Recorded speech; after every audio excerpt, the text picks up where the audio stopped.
Today we're in Ridgewood, New Jersey, and the two-term Democrat that represents this district has tried to position himself as being as bipartisan as possible. Meanwhile, his Republican challenger is trying to convince voters that's just not the case. Most of the voters in New Jersey's 5th congressional district live in more densely populated parts of Bergen County, like Ridgewood and Teaneck.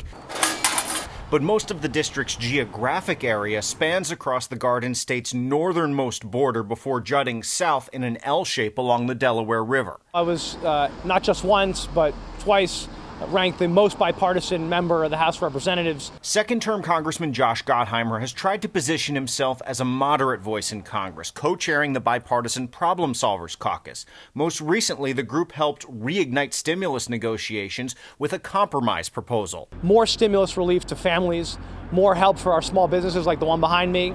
You know, Abby's Diner, places like this where have been hit so hard by the virus. So, as you know, we got 3.5 packages passed, all bipartisan. When you vote 97% with Nancy Pelosi, when you vote 86% with AOC, you're not bipartisan. You're not down the middle. You're not a moderate. Republican challenger Frank Pallotta is trying to convince voters the congressman has not kept his word to be moderate. The investor turned entrepreneur, like many Republicans running this year, is focused on two more divisive votes by Democrats, including Gottheimer. Beginning with police reform, he says went too far in the wake of the killing of George Floyd. The biggest issue is H.R. 7120, the vote to defund the police, the vote to remove qualified immunity from our police officers. That's the biggest one. That's the most recent.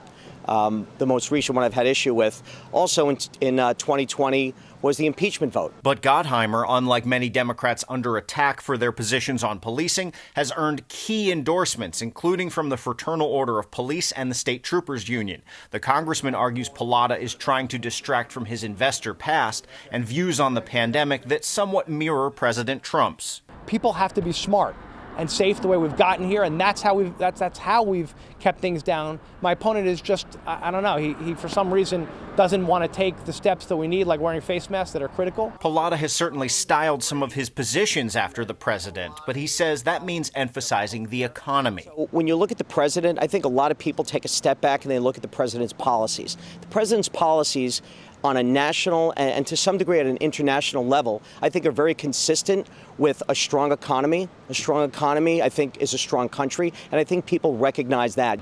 Gottheimer is generally considered at least a slight favorite in this race by political watchers, despite this district consistently voting for Republican presidential candidates, mainly because of all the money he's raised to defend his seat.